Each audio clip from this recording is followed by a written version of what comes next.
Hello and welcome to day 2 of the current report at the Cannes Lions International Festival of Creativity. We're here on the ground talking to industry leaders for their take on advertising's biggest event of the year. It's been a high-energy start to the festival with too many great panels to count. Highlights include a take on how Barbie, the iconic doll brand, is celebrating inclusivity and driving growth. Actor and producer Halle Berry brought her insights to a conversation about women's health, urging the industry to be more courageous. And Run DMC's Daryl McDaniels brought his unique mix of rap storytelling to a panel on nutrition literacy for brand marketers. The message, walk this way. And on Monday, the shortlist for the Radio and Audio Lions was announced. And this seems like as good a time as any to talk about the year in audio, whether we're talking about music, live broadcasts, or on-demand podcasts. And joining me now is Patel, the head of sales in EMEA for Spotify. Hey, Rak. Hey, Damien. How does it feel to be back at Cannes this year? It's great. It really is. It's great to be back. This is my 10th Cannes, and with Spotify, a couple of those years, obviously being here with them, it's brilliant. It really is. You know, from our perspective, from a Spotify perspective, we're here to celebrate new ways to play, very much around creativity and connection and innovation. But actually, the vibe feels different to last year. I think there's a lot of curiosity from a lot of advertisers and brands this year. So, you know, there's definitely much more interest in, you know, what's going on in the marketplace, what's happening in the audio. And we have a very busy beach on Spotify for the whole week. You really do, yeah. So what's happening this year? Why is there so much more interest? What are you detecting? Yeah, I think there's a couple of reasons. I think, look, last year, you know, the first Cannes after obviously COVID really was about connection. You know, it was sort of re-energizing those connections that we all have across the industry.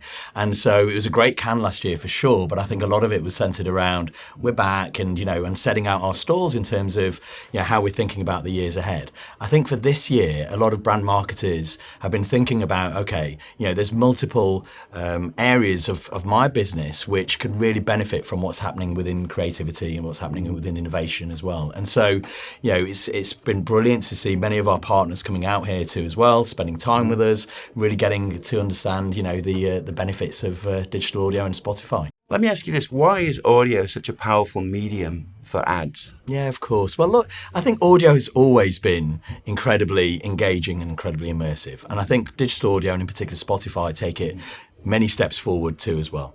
And so, you know, what we sort of recognise and what we've actually identified is that, you know, you as a Spotify user, which I'm sure you are. Of course, yeah. Of course, thank you very much.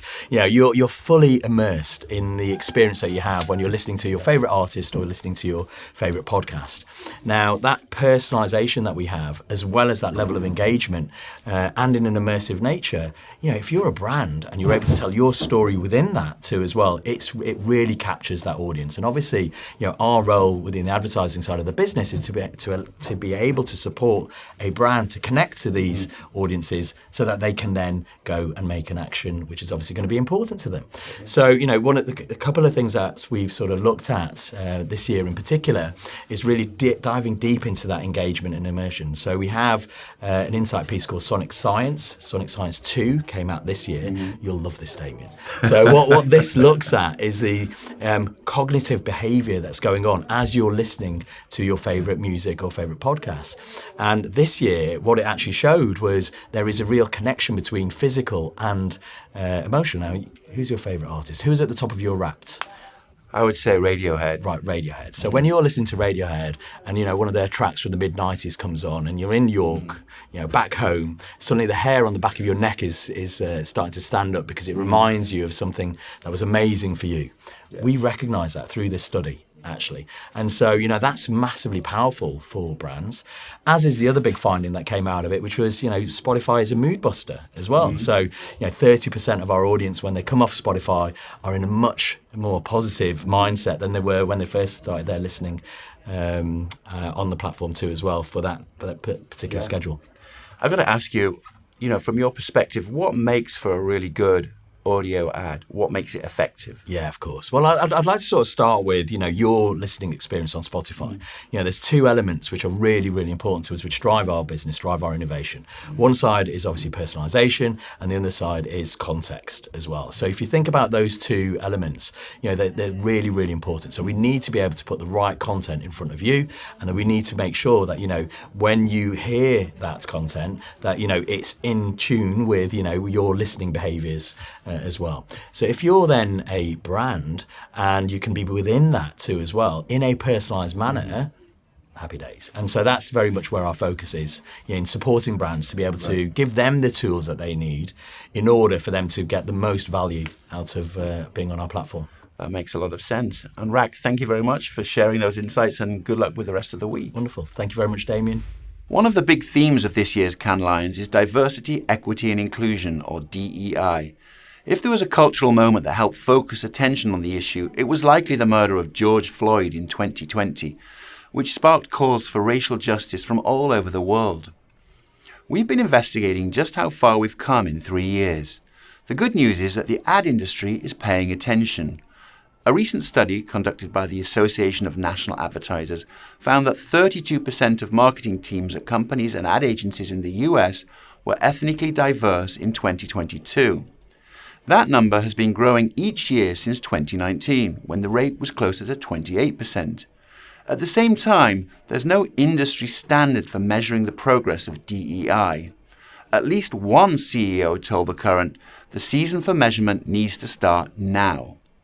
For more on this story, go to thecurrent.com. Next, our weekly roundup of what's making news across the internet. Back here at Cannes Lions, AB InBev's top global marketer has weighed in on the backlash against Bud Light's decision to use a transgender personality to endorse the beer. The company faced a downward spiral in sales after the decision.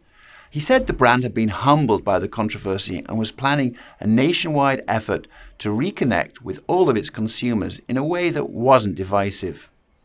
And finally, ad holding group Omnicom told the Wall Street Journal that it plans to debut its first generative AI tool in partnership with Microsoft. The tool, called OmniAssist, is designed to help agency employees build media plans and target ad audiences. Omnicom describes the move as a way for non-technical people to get smarter answers more quickly. It says it's bringing data science to the desktop.